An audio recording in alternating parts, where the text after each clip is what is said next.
다 같이 사도신경으로 우리의 신앙을 고백드리겠습니다. 나는 전능하신 아버지 하나님 전지의 창조주를 믿습니다. 나는 그의 유일하신 아들 우리 주 예수 그리스도를 믿습니다. 그는 성령으로 잉태되어 동정녀 마리에게서 나시고 본디오 빌라도에게 고난을 받아 십자가에 못 박혀 죽으시고 장사된 지 사흘 만에 죽은 자 가운데서 다시 살아나셨으며 하늘에 오르시어 전능하신 아버지 하나님 우편에 앉아 계시다가 거기로부터 살아있는 자와 죽은 자를 심판하러 오십니다. 나는 성령을 믿으며 거룩한 공교회와 성도의 교제와 죄를 용서받는 것과 몸의 부활과 영생을 믿습니다. 아멘. 찬송가 549장입니다. 549장입니다.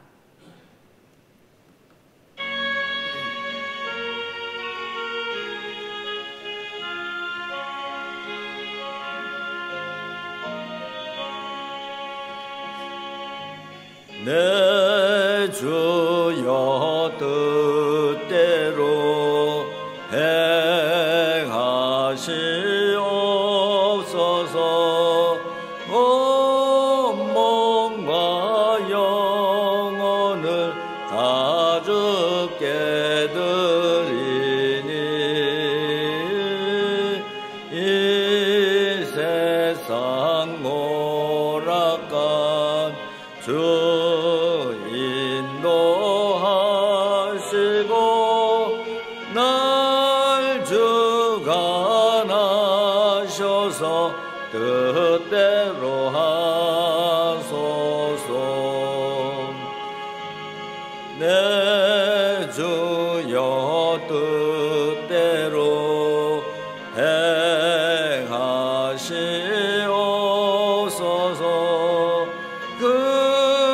근심 중에도 낙심케 마소서. 주님도 때로는 울기도 하셨네. 날 주관하셔서 뜻대로 하소서. 내 주여 뜻대로 행하시옵소서. 내 모든 일들을 다 주께 맡기고 저 천성 향하여 고요히 가리니 살든지 죽든지 뜻대로 하소서. 아멘.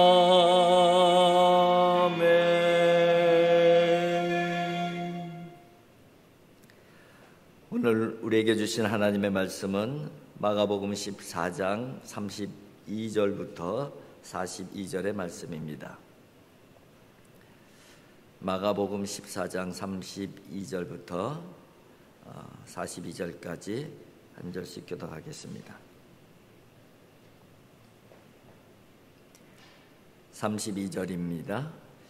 그들이 겟세마네라 하는 곳에 이름에 예수께서 제자들에게 이르시되 내가 기도할 동안에 너희는 여기 앉아 있으라 하시고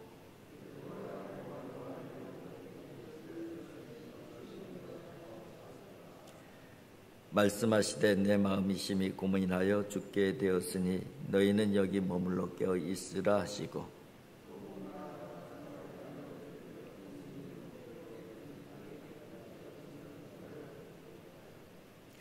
이르시되 아빠 아버지여 아버지께서는 모든 것이 가능하오니 이 잔을 내게서 옮기시옵소서. 그러나 나의 원대로 마시옵고 아버지의 원대로 하옵소서 하시고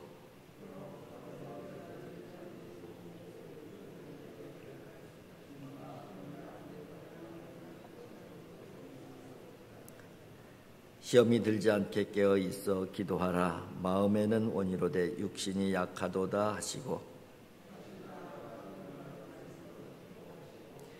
다시 오사 보신즉 그들이 자니 이는 그들의 눈이 심히 피곤함이라. 그들이 예수께 무엇으로 대답할 줄을 알지 못하더라.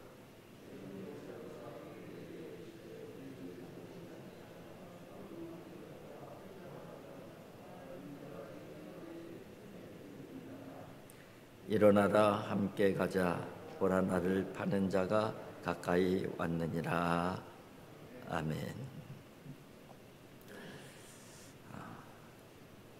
예수님께서는 복음서를 보게 되면은 공생의 삶을 기도의 삶으로 이어가고 계심을 알 수가 있는 것이죠. 공생애를 시작할 때에 예수님께서 세례 요한에게 세례를 받으시고 또 광야에 들어가서 40일 동안에 금식하시면서 또 거기서 이 사탄의 시험도 받으시고, 근데 광야에 들어가서 하신 일들은 금식하며 40일 동안 기도하시고, 그리고 이제 공생애를 시작하신 것이죠. 왜냐하면 공생애라는 자체 과정이 사실은 굉장히 험난한 과정이었기 때문에 예수님께서는 40일 동안 금식하시고 그렇게 시작을 하신 것이죠. 그리고 이제 오늘 본문을 보게 되면은 공생의 마지막이면서 어떻게 보면 이 땅의 삶의 마지막을 겟세마네 동산, 기도의 동산에 가서 기도로 그렇게 준비하시고 인생의 마지막을 정리하시는 그런 그 내용이 오늘 본문이라고 할 수가 있습니다. 오늘 겟세마네 동산, 예수님께서 습관에 따라서 그죠? 항상 오시던 기도의 자리였던 것이죠. 그런데 특별히 오늘 본문을 통해서 보는 기도의 자리는 특별한 자리예요. 왜냐하면은 이제 인생의 마지막 순간의 마지막 기도라고 할 수가 있는 것이죠. 그런 의미에서 특별한 의미가 있는 것이고요. 그리고 또 그 자리는 정말 고통스러운 자리예요. 왜냐하면은 십자가가 앞에 있기 때문에, 이제 죽음이 앞에 놓여져 있기 때문에 그 기도의 자리는 고통과 두려움, 괴로움의 자리였던 거예요. 오늘 본문에도 보게 되면 심히 괴롭다는 표현을 예수님께서 직접 하고 계심을 볼 수가 있습니다. 그 대신에 그 자리는 또 사명의 자리인 것이죠. 어떤 사명?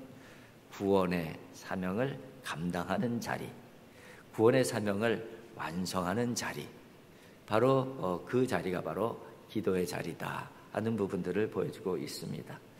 이것을 정리해 보게 되면은 마지막 순간을 기도로 준비하고 계신 예수님이시라는 거예요.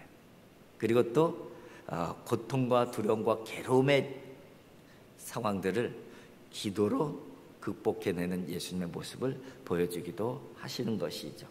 또 뿐만 아니라 구원이라고 하는 큰 사명, 그 사명을 이루기 위해서 기도로 이어가고 있다는 것입니다.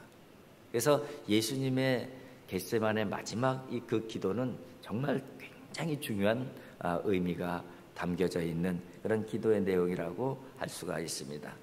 이제 오늘 본문의 내용을 쭉 살펴보게 되면은 이제 기도하러 겟세마네 동산에 올라가시는데 혼자 올라가시지 않냐고 제자들 같이 올라가십니다. 기도하는 것이 참 이 혼자 기도할 때가 또 있는가 하면 또 함께 기도할 때가 필요한 것이죠. 지금 예수님께서는 이제 정말 십자가가 앞에 있고 이제 죽음이 앞에 있기 때문에 온전한 인간이신 예수님, 온전한 하나님이시기도 하지만 온전한 인간이시기 때문에 우리가 가지고 있는 모든 이 성정을 다 가지고 계신 분이에요. 그러다 보니까는 정말 여러 가지 괴로움, 두려움 이런 것들이 오는데 그때 도움자가 필요한 것이죠. 같이 중보해 주기를 바라시는 마음이 있었던 거예요. 그래서 제자들을 데리고 올라갔던 것이죠. 그런 것 같아요. 중요할수록 돕는 사람들이 필요한 것 같아요. 두려울수록 또 위로자가 필요한 것이 아니겠습니까? 그리고 큰 사명일수록 정말 든든한 동역자들이 필요한 것이죠. 그래서 아마 예수님께서는 특별히 제자들과 함께 이 마지막 기도의 자리 겟세마네로 옮겨가셨던 것이죠. 정말 예수님께서는 이 십자가의 길을 피하고 싶은 자리임을 이 기도를 통해서도 우리는 쉽게 볼 수가 있어요. 우리와 똑같은 성정을 느끼시는 예수님이심을 볼 수가 있어요. 혹자는 이렇게 생각할 수가 있을 거예요. 예수님이니까 뭐 그 정도는 다 이겨낼 수 있지. 근데 예수님께서 온전한 인간이시라는 의미는 우리와 똑같다는 거예요. 우리와 똑같은 두려움, 괴로움, 고통 다 느끼신다는 거예요. 오늘 보면 33절 14장 38절을 보면 이렇게 돼 있어요. 베드로와 야고보와 요한을 데리고 가실새 심히 놀라며 슬퍼하사, 이런 표현도 있고요. 또 14장 34절 보게 되면은 말씀하시되 내 마음이 심히 고민하여 죽게 되었으니, 그런 그 표현도 하고요. 내 마음이 심히 고민하여, 그런 표현도 하시고, 또 35절에 보면은 조금 나가 땅에 엎드려 될 수 있는 대로 이 때가 자기에게서 지나가기를 구하여. 그러니까 이 때가 그냥 이 십자가, 이것이 가능하면 내게서 좀 지나갔으면 좋겠습니다. 이런 기도를 예수님께서 들으셨다는 거예요. 그러니까 정말 철저하게 인간 예수님을 보게 되면은 우리가 느끼는 고뇌, 우리가 느끼는 괴로움, 우리가 느끼는 고통, 지금 십자가 앞에서 느끼고 계신 예수님의 모습을 확인할 수가 있는 것이죠. 그래서 이제 제자들과 함께 너희들이 좀 가서 나에게 힘을 좀 보태줘라, 나를 위해서 같이 기도해줘라, 그렇게 이제 올라간 것이죠. 그런데 이제 실제적으로 제자들이 크게 도움은 안 된 것 같아요. 왜냐하면은 가서 같이 기도해 줘야 되는 그 자리에서 졸고 있고 자고 있고, 그런 제자들의 모습을 또 오늘 본문에 표현되고 있습니다. 37절이죠. 돌아오사 제자들이 자는 것을 보시고 베드로에게 말씀하시되 시몬아 자느냐? 내가 1시간도 깨어 있을 수 없더냐? 1시간도 나를 위해서 함께 기도해 줄 수 없더냐? 이런 안타까운 마음을 표현하고 계시죠. 그러나 예수님께서는 실망하지는 않으셨어요. 그럴 수밖에 없는 제자들을 또 이해하시는 예수님의 모습을 볼 수가 있습니다. 어떤 표현을 해요? 38절에 보면 마음에는 원이로되 육신이 약하다. 그래, 너희들이 마음은 나를 위해서 기도해 주고 싶겠지, 왜 기도를 안 해주고 싶겠냐? 근데 육신이 약해서 너희들이 이러는 거 어떻게 했느냐? 이렇게 예수님께서 이해해 주시는 그런 모습을 또 볼 수가 있습니다. 그래요, 예수님의 기대에는 못하지만은 그렇다고 예수님께서 뭐 실망하거나 또 불평하거나 비난하지 아니하시는 그런 모습을 볼 수가 있습니다. 이런 모습을 보면서 참 예수님의 마음을 갖는다는 것이 이런 거구나, 그죠? 어떻게 보면 우리가 기도의 동역자라든가 사역의 동역자들에 대해서 내가 기대하는 바가 있잖아요. 근데 기대에 못 미칠 때가 있잖아요. 내가 좀 시장이 더 나을 수도 있고 내가 능력이 더 나을 수도 있고, 그런 입장에서 보게 되면은 내 기대에 못 미치고, 그죠? 기도해야 되는데 기도하지 못하고, 이런 모습을 보게 되면은 참 안타까운 마음이 있지만은, 그러나 예수님처럼 그렇다고 해서 실망하거나 또 비난하거나 그럴 필요는 없는 것이죠. 왜냐하면은 그 상황을 이해하고 또 용납하고 그런 태도가 필요하지 않을까, 그런 생각도 하게 됩니다. 그러나 분명한 것은 기도라는 측면에 보게 되면, 특별히 위기의 상황의 기도라는 측면에서 보게 되면은 기도는 반드시 해야 된다는 것이죠. 예수님과 정말 땀방울이 빗방울이 되도록 간절히 기도하시는 예수님과, 그리고 졸고 자고 있는 이 제자들의 이 십자가를 대하는 태도 완전히 달라지고 있잖아요. 예수님께서는 그 십자가를 의연하게 끝까지 지고 계시잖아요. 근데 제자들은 어떻게 해요? 그 십자가 앞에서 부인하고 도망가고 피하고. 이게 어쩌면 기도의 관점에서 보게 되면은 충분하게 이해될 수가 있는 부분이에요. 기도하시는 예수님은 사명을 끝까지, 죽음까지 짊어질 수 있는 그런 그 힘으로, 믿음의 힘으로 나가게 되는 것이고, 그러나 졸고 있었던, 기도를 준비하지 못했던 그 제자들의 모습은 또 피할 수밖에 없고 도망갈 수밖에 없고 배신할 수밖에 없고, 이런 모습들이 보여지기 때문에 그렇습니다.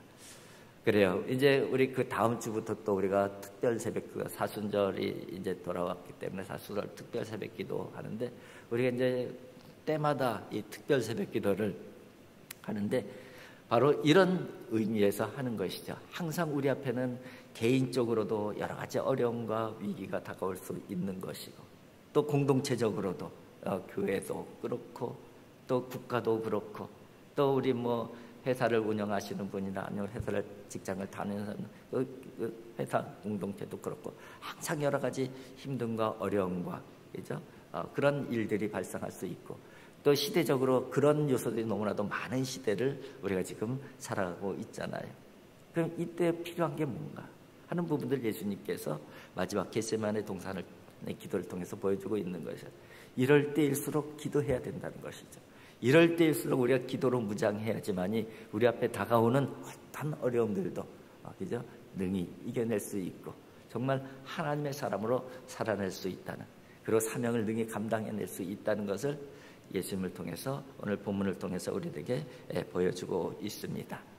우리가 그런 마음으로 또 이 새벽에 나오는 것이고, 그런 마음으로 우리가 시시때때로 주님 앞에 엎드려서 기도하는 것이 아니겠습니까? 여러 가지 크고 작은 어려움들이 우리에게 다가올 때에 기도로 이겨내는 기도의 사람들 되어질 수 있기를 주님의 이름으로 축복을 드립니다. 기도하겠습니다. 사랑의 아버지 하나님, 감사합니다. 아버지 하나님, 예수님께서 기도로 공생애를 시작하셨고 또 기도로 공생애를 마무리 짓는 그 모습을 보여주셨습니다. 아버지 하나님, 모든 일에 기도로 시작하고 기도로 이루어가고 기도로 정리하는 예수님의 모습이 또 저희들의 모습이 되어질 수 있도록 인도하여 주시옵소서.